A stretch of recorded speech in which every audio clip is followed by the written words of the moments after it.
বন্ধু মানেই একটু পাগলামি। একটা বিকেল, এক ঝাঁক বন্ধু, সুখের শুরুটা তো এখানেই।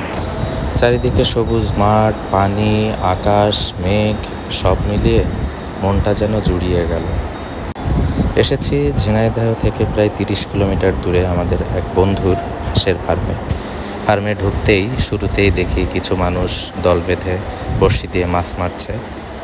মনে পড়ে যাচ্ছে ছোটবেলার স্মৃতি। মাছ মারা আমার খুবই পছন্দের, একটা নেশার মতো কাজ করে। দল বেঁধে চলা হাঁসের ঝাঁকগুলো দেখে মনে হচ্ছিল যে ছোটবেলার মতো হাঁসগুলোর পিছনে দৌড়াদৌড়ি করি। হাঁসের ফার্মে আসবেন আর হাঁসের ডিম খাবেন না, তা কি হয়? প্রত্যেকে প্রায় 5-6টি করে ডিম সিদ্ধ খেয়ে মোটামুটি নাজেহাল অবস্থা। আমরা আসার আগেই বন্ধু হাঁস মোটামুটি রেডি করে রেখেছিল। বাকি প্রসেসটুকু আমরা নিজেরাই হাত লাগিয়ে করে নিলাম।